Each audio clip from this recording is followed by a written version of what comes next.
Then, with a smile august as noonday heavens, the Godhead of the vision wonderful, how shall earth nature and man's nature rise to the celestial levels, yet earth abide?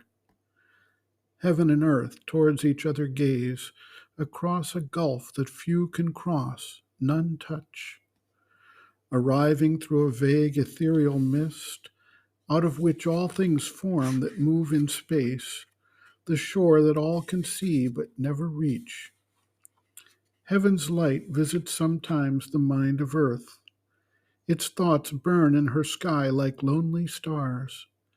In her heart there move celestial seekings soft, and beautiful like fluttering wings of birds, visions of joy that she can never win, traverse the fading mirror of her dreams. Faint seeds of light and bliss bear sorrowful flowers. Faint harmonies caught from a half-heard song fall swooning mid the wandering voices' jar.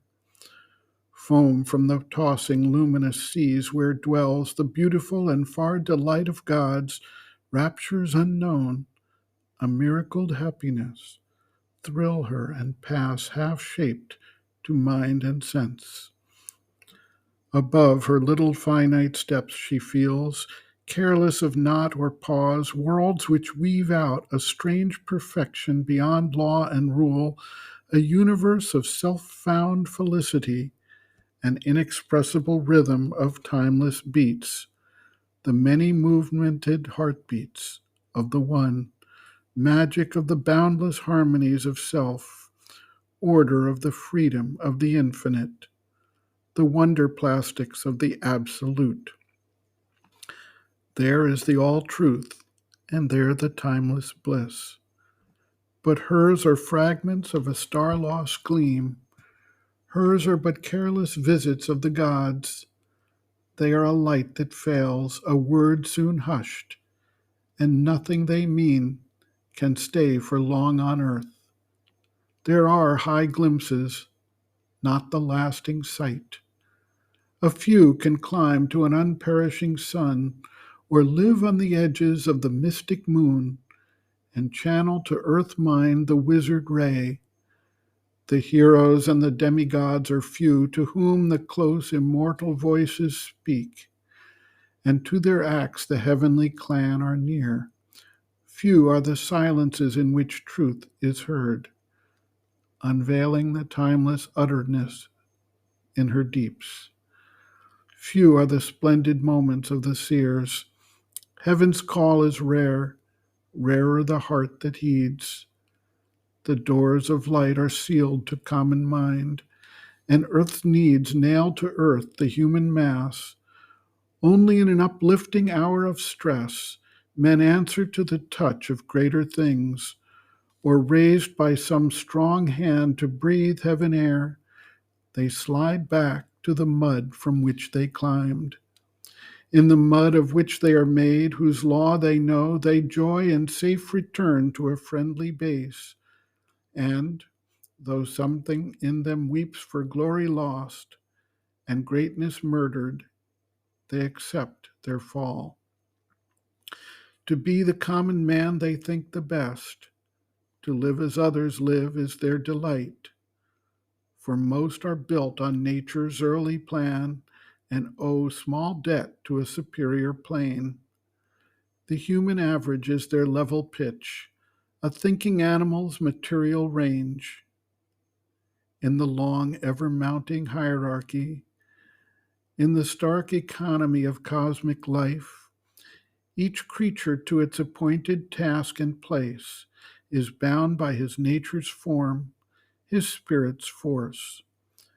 If this were easily disturbed, it would break the settled balance of created things.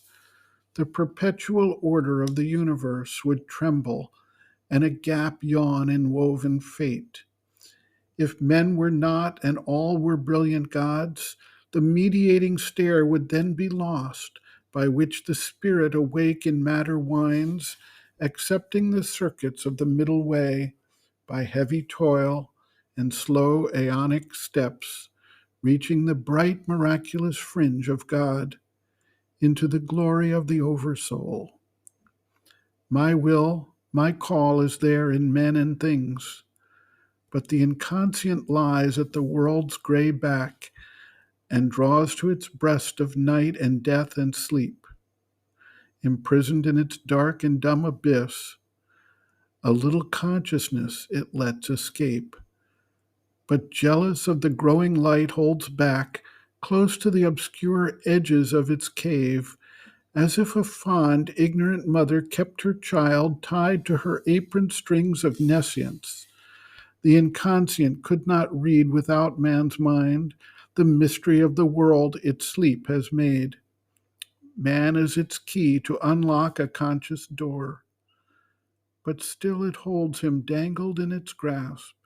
It draws its giant circle round his thoughts.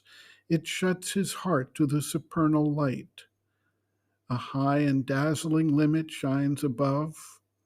A black and blinding border rules below. His mind is closed between two firmaments. He seeks through words and images the truth, and, poring on surfaces and brute outsides, or dipping cautious feet in shallow seas, even his knowledge is in ignorance. He is barred out from his own inner depths. He cannot look on the face of the unknown. How shall he see with the omniscient's eyes? How shall he will with the omnipotent's force?